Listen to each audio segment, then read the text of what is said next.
Hi Dollar Divas, welcome to Behind the Vanity. I'm Jessica. So today's video is kind of a video idea that I've been seeing go around for a little while, and it's called 10 Things I No Longer Buy. So I've seen a couple bigger channels do this. I don't think it's a tag, I think it's just kind of a video idea. I could be wrong about that. If I am, I will let you know in the description box. But I think it's just a video that people have been doing here on YouTube. I have seen a couple of them. I've seen Jasmine from Juicy Jazz do this, and I've also seen Taylor win. And I really need to look for some others because I do think this was a fun idea. That's why I wanted to do this video. And I do hope that you'll stay with me and subscribe and become what I like to call one of my Dollar Divas. So thank you so much for joining me. And of course, if you're returning, welcome back and thank you so much for joining me. So this video idea, the 10 things that I no longer buy, some of them are beauty oriented and then some of them are not. It seems to be just kind of like a general thing, you know, even amongst us, you know, beauty or makeup YouTubers. So a lot of us kind of makeup YouTubers are doing this video. And so some of it is makeup and then some of it are just other things that we kind of all use and all that good stuff. So if you want to find out the 10 things that I no longer buy, definitely keep on watching.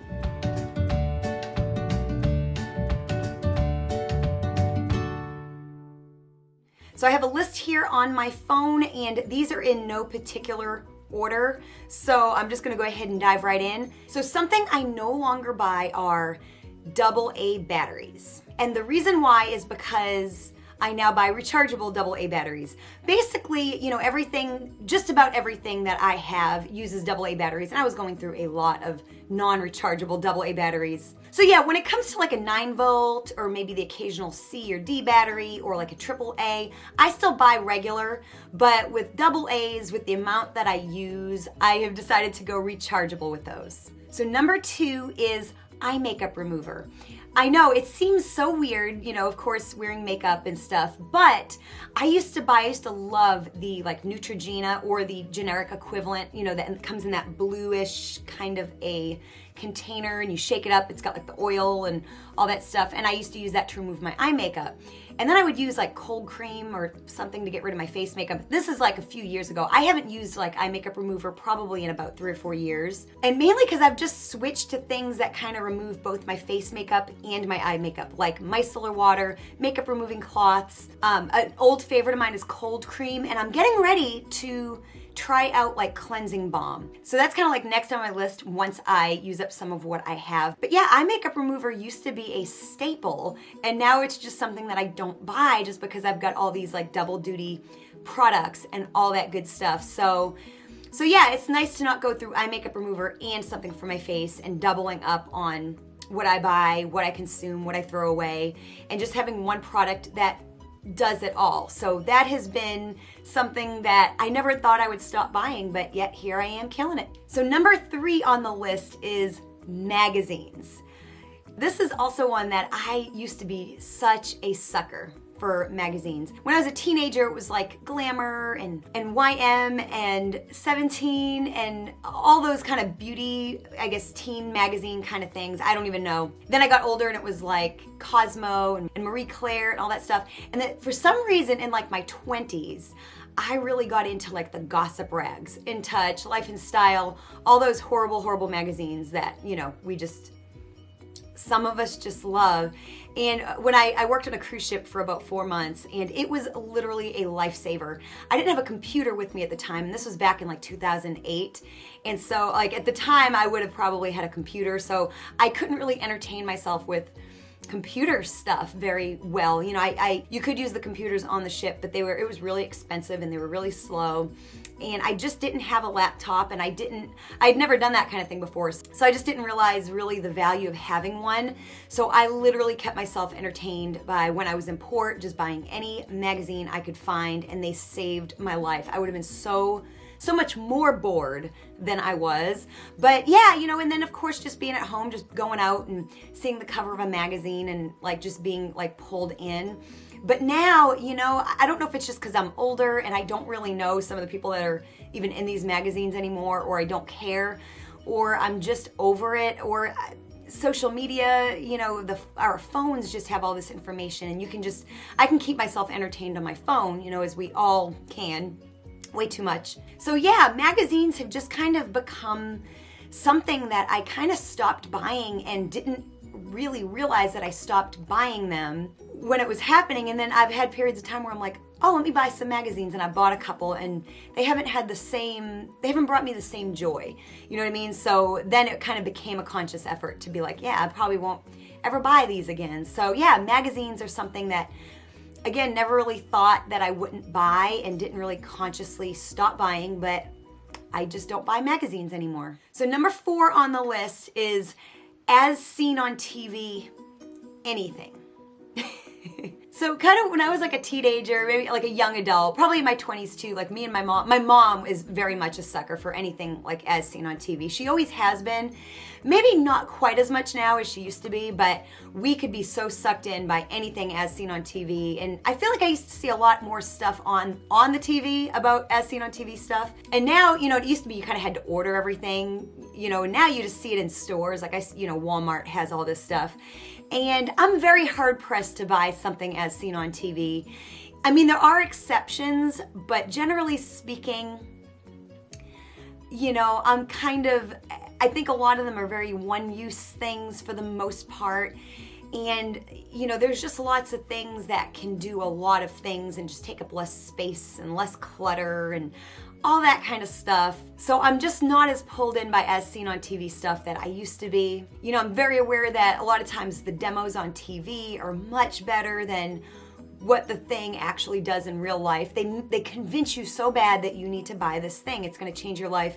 You're going to use it every day. And if you've bought some as seen on TV things, you know probably often it does not change your life. You do not use it every day. You forget you had it and it ends up in a closet or a drawer or something like that. So yeah, as seen on TV items are just things that they don't pull me in as much as they used to. So I really find myself no longer purchasing them. So number 5 is, let's see, I'm trying to see what I wrote down. Clothing that is not comfortable or doesn't fit like a glove just because I like it. You know, there's a time when I was a teenager, like if it looked good and it was something I liked, I would wear it to school. It didn't matter how uncomfortable it was. It didn't matter. I was gonna wear it. Now, granted, when I got home, it was off, you know, and I had my pajamas on, but I would dress up for the sake of what something looked like and not at all for how comfortable it was. And then, like, I think in my 20s, I found myself doing the same thing, like buying these things that I wanted to buy because I liked the way they looked. But then in my 20s, I found that I didn't actually wear them like I did in my teens. So I ended up accumulating all these clothes that just didn't quite fit right, but I was like, oh, it's okay. I really like it anyway. Or it wasn't comfortable, but it looked cool. You know, and now in my 30s, I'm over it. I can feel a sweater or look like try on a pair of pants and know whether or not I will wear them or not. And even at that, sometimes I still make a bad choice. But I have gotten a lot more conscious of just buying things that don't fit well just because it's cute, just because I think I can make it work. I mean, I'll make things work, but not with clothes, not with clothing. I can make a makeup item work, a beauty product. I'm not willing to like make a pair of jeans work that just don't fit me right. I just can't anymore. Now it's all about comfort. I mean, it's all about comfort, and you know, and so it has to feel good and kind of look cute. I just can't with that anymore. So I've gotten so much better at not being sucked in by something in the store that's cute, or like if a sweater, this is a big one. If a sweater is, I can feel a sweater and know that is not going to be comfortable on me. So it doesn't matter what it looks like. I will not buy it because I will not wear it. So I'm really glad that I've gotten better at not buying those types of clothing items or shoes or whatever it is, just for the sake of fashion and the idea that I might wear it. So number 6 is kind of a weird one. I don't know if this makes me weird, but boots that don't have rubber on the heel. So, okay, you guys know that I'm a performer, so I wear lots of character shoes, you know, Capezio, character shoes. And when you purchase character heels, and you know, if you don't know what they are, they're just, I'll pop a picture up here of what they look like. They're just like a little high heel type shoe that is fairly comfortable to dance in and fairly safe to dance in, more so than like a traditional high heel that you just buy at the store. The sole of the shoe is kind of like a leather, and it's meant for you to kind of slide, you know, so you can spin and all that stuff. And the heel, I don't even know what material the heel is, like the bottom of the heel, but I always have to take mine to a cobbler and have them put a rubber heel. So I'm bow-legged and flat-footed, and so because of that, my weight distributes on the outside of my feet, and it's hard for me to kind of walk and dance on my toes very well, or like on the balls of my feet. So I'm a little heavy on my heels. And so like I'll do that thing where I'm walking and then I just slide, and it happens with regular boots too if they don't have a rubber heel. So if you look at all your boots that you have, some will be very plasticky, like if you take your fingernail underneath the heel, it'll be very plasticky, and then some will be kind of rubbery. And that is what I like. I just feel so much more secure. And it's not a matter of price. Like I find boots like at the Burks outlet for like $12.99 that have the rubber heel. And there are some boots that are like $40, $50, $60 that don't. So I just have to look, and I know it doesn't matter how cute they are. If they don't have that rubber heel, I'm not gonna feel comfortable wearing them. So that is something I now look for in the last couple years, and mainly because I've kind of learned it from years, and it took me years of being in show business and knowing that I need a rubber heel put on the back of my heels to realize that I really need that in my boots out in the real world as well. So yeah, boots that do not have a rubber heel are something that I no longer buy. So number 7 is kind of a newer one for me, and this is leggings that aren't really of a decent quality. I don't know if it's just because I'm older now, or I feel a little bit more self-conscious than I ever used to, but I find if I have leggings that aren't a good quality, like I end up feeling like I have to wear something underneath them, like pantyhose or something like that, and that is not fun. That is not fun to do every day. Especially like, you know, what do you do in the summertime? Like no one's gonna do that. So recently, like I went to Walmart like a couple months ago, and for like 15 bucks, they had these leggings that were, and $15 isn't expensive. Like I'm not talking like, I'm not going like the Lululemon route. That's like, for me, outrageously expensive.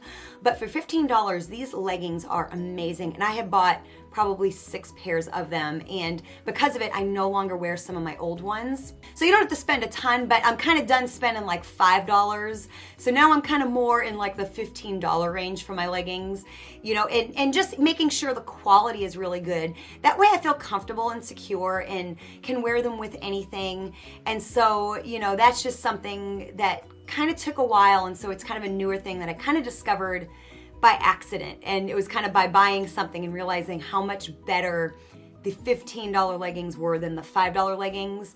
It just changed my life, just kind of by total accident. So yeah, poor quality leggings are something that I no longer buy. So number 8 is buying a bunch of different cleaning products. You know, sometimes we're a sucker for when you go in the cleaning aisle of a store, buying like a cleaning product for this and buying a cleaning product for that, and you know, and then you end up with all these cleaning products, and you know, and really, you know, it's excessive. So I just always have like a disinfectant spray, bleach. I have like a spray cleaner with bleach. I'll have like a Pine Sol. Actually, and then I have like a kind of an all-in-one cleaner. It does like natural stone and stainless steel. That way I can clean like my stainless steel appliances. And then I have a small bathroom that has travertine tile, and I can clean that as well, and that's protected. So I just don't feel the need to buy all of these special cleaning products and having 100 things underneath my cabinet. So I do try to keep it simple and basic, and just keep, you know, 4 or 5 things that pretty much can clean anything. You know what I mean? So number 9 is hair dye from the drugstore. Now, I've been a long time person of coloring my hair myself.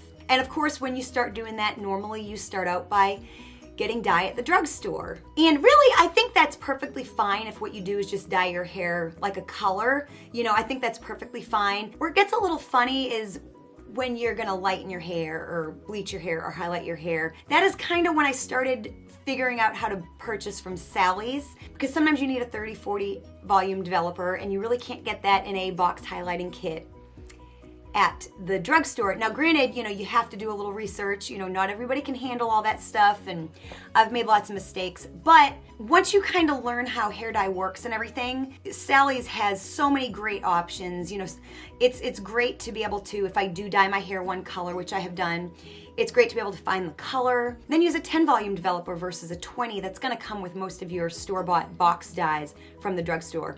So, and then they've got like extra products like additives that help your hair, and you can of course ask the salesperson, which is such a valuable resource that you're really not gonna get in the drugstore. So this is something that I've been doing for years, but I bought box dyes at the drugstore for years. So that transition, probably 6 or 7 years ago, has just been a really great change for me. But still, if you want to dye your hair, if you just want to dye your hair box color, the drugstore is not terrible. It's just something that I have moved on from, and so it's been a really great thing for me to be more familiar with Sally's Beauty Supply and all that kind of stuff. So yeah, boxed hair dyes from the drugstore is something that I no longer buy. And last but not least, number 10 are subscription boxes. So there was a time that I was signed up for Allure Beauty Box, Ipsy, and Birchbox. I think I had all three at one time. And I think this was like before BoxyCharm. This was probably, a few years ago. And I was getting all three. And then I stopped, kind of one by one, I stopped them. And then last year I re-signed up for Ipsy, and I did that for a little while and then stopped. And I've never done BoxyCharm. I've never done some of those other ones. Mainly because like in my mind, I want to, I think it would be fun, but I always end up a little bit overwhelmed, and the prices have gone up. I mean, like when I was first doing Birchbox and Ipsy, it was like for $10 you get what you get, you kind of a thing. The prices have gone up. Ipsy, is now like $13, and then you have all these Plus and Glam and all this extra stuff, and I just kind of feel like for the money, especially like a BoxyCharm, if you pay, I think it's like what, $25 or something like that. I just feel like for $25 a month, I could buy 1 or 2 things that I love. Or after 2 months, I could buy a high-end item that I love that I get to pick out and not accumulate so much stuff. So the thrill has gone for me with the subscription boxes, as I'm sure it has for a lot of you all too. I still might someday do like a premium or something like that just for fun to see what it's like. But honestly, I watch a lot of BoxyCharm and like Ipsy unboxings on YouTube.